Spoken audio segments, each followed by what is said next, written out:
J'ai une question par rapport à l'arche de l'Alliance. Mhm. En fait, il y a des anges qui sont sur l'arche. Mhm.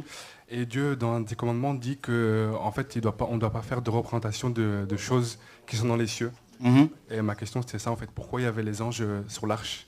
Très bonne question. En fait, si on n'a pas le contexte des choses, notamment dans ce qui concerne les écritures, géographiques, historiques, tout ça, linguistique, on peut penser que Dieu se contredit.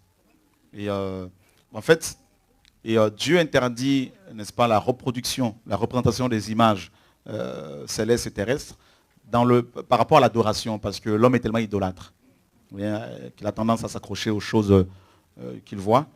Et tu vois que ces deux anges, donc ces chérubins, et c'était les deux chérubins également qui étaient dans le jardin d'Éden là-bas.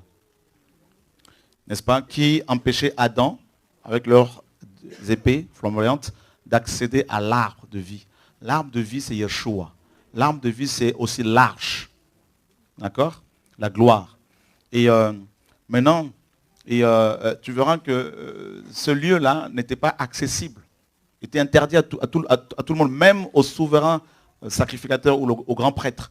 Ils ne pouvaient y entrer que le 10 du mois de Tanim ou de Tsri, donc le 7e mois. Donc c'était le seul jour, il pouvait y entrer plusieurs fois. Et donc il n'y allait pas, il n'entrait pas dans ce lieu pour toucher ou parler à ses anges. C'était pour offrir des sacrifices et ressortir aussitôt. Pourquoi? Parce que Dieu, selon la parole, est assis sur les chérubins, en fait.